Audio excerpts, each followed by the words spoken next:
প্রিয় ভাইয়েরা, বাংলাদেশের 5ই আগস্ট যেই জুলাই নেমে এসেছিল, সেই জুলাইয়ে বর্তমান সময়ে যে সকল সুশীলরা সুন্দর সুন্দর কথা বলে তাদের কারো কোনো ভূমিকা আমরা দেখতে পাই নাই।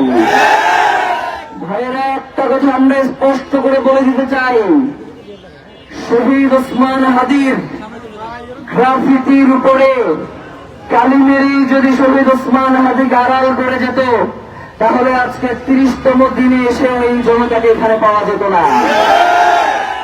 আমাদের কথা শুধু একটাই, গুম করে গুলি করে খুন করে থামাবে কে হাদিকে?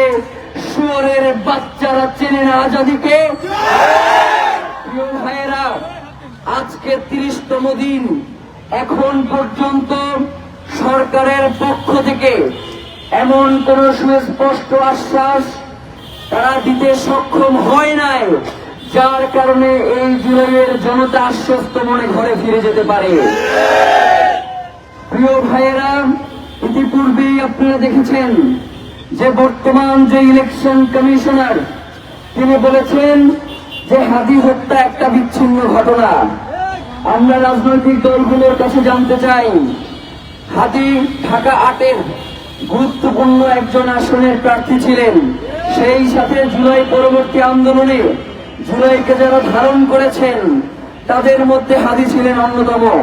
তাকে যদি আপনি বিচ্ছিন্ন ঘটনা বলেন, তাহলে এই জনগণ যদি আপনাকে ছিন্ন বিচ্ছিন্ন করে ফেলে, আমরাও সেটাকে বলবো বিচ্ছিন্ন ঘটনা। রাজনৈতিক দলগুলো এখন পর্যন্ত এই ইলেকশন কমিশনের অধীনে কিভাবে তারা নির্বাচন করতে এখন পর্যন্ত সচেষ্ট হয় আমার বুঝে আসে না। তারা কি এখন পর্যন্ত বলেছে এই অথর্ব ইলেকশন কমিশনার কি সুষ্ঠু নির্বাচন করবে? সেই নির্বাচন যে সুষ্ঠু হবে সেই ব্যাপারে কি তারা এখন পর্যন্ত কোন ধরনের পদক্ষেপ তাদের পক্ষ থেকে জানিয়েছে? তারা কি বলেছে যে এই ইলেকশন কমিশনারকে আমরা মানি না?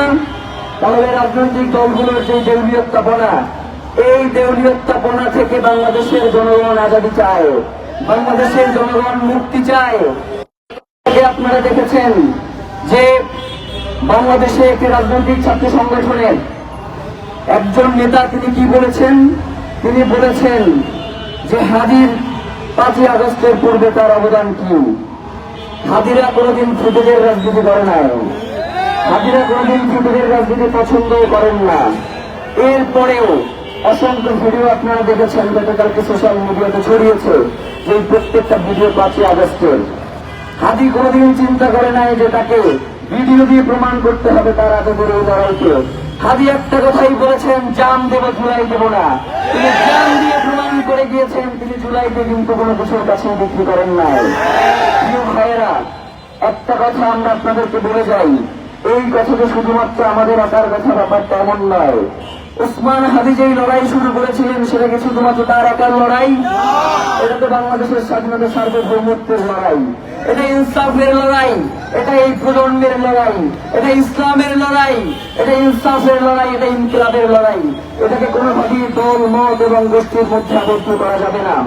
আমরা এই সরকারকে স্পষ্ট করে বলতে চাই, আপনি যে চার্জশিট দাখিল করেছেন সেই চার্জশিট এখন পর্যন্ত আমাদের যারা টিম রয়েছে তারা পড়াশোনা করছে এই ব্যাপারে। এর ভিতরে আমরা এখন পর্যন্ত যা দেখতে পেয়েছি, বাপ্পি নামক এক কলা গাছকে সামনে এসে মূল ঘটনাকে আপনারা আড়াল করবার চেষ্টা করছেন। এই জনগণ কি আপনারা বোকা মনে হয়? যেই জনগণ জুলাই ঘটিয়েছে সেই জুলাই জনতার দায় যেহেতু আপনারা নিচ্ছেন না, এই জুলাই জনতার কোন দায় নাই আপনাকে ক্ষমতায় টিকিয়ে রাখা। তাদের কোন ঠেকা পড়ে নাই আজীবন ধরে রাজপথে রক্ত দিয়ে যাবে, আর আপনারা বারংবার তাদের রক্তের উপর দিয়ে ক্ষমতায় দিয়ে এইসব সুশীল দূর করাবেন।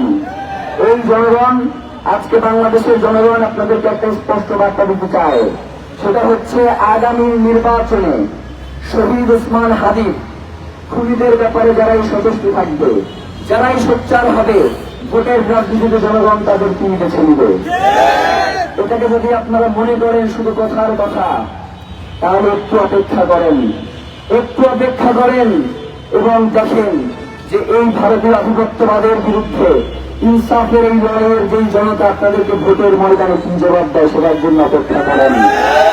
ভাইরা, আজকে মনে হয় সর্বপ্রথম আমি ইসলামী আন্দোলন বাংলা ছাত্র আন্দোলন বাংলাদেশের এই প্রোগ্রামে এসেছি। এর আগে আসলে আমার কোনো প্রোগ্রামে যাওয়ার সুযোগ হয় নাই। তো একটা কথাই বলি, ওসমান হাদির হত্যার বিচার শুধু ইনকিলাব মঞ্চের ব্যানারে হবে, এইটা আসলে খুবই একটা নিন্দনীয় ঘটনা। পুরো বাংলাদেশের জনতা, যেভাবে ইসলামী আন্দোলন, জামাত ইসলামী, বিএনপি সহ বাংলাদেশের যত সংগঠন রয়েছে, তারা সবাই যদি শহীদ ওসমান হাদির হত্যার বিচারের দাবিতে সোচ্চার না হয়, তাহলে বাংলাদেশে যে ভারতীয় আধিপত্যবাদ, বাংলাদেশে যে সার্বভৌমত্বের লড়াই, বাংলাদেশের পতাকার দিকে যে বিদেশি সুগন্ধের যে চোখ, সেই চোখকে আমরা উঠে ফেলতে পারবো না।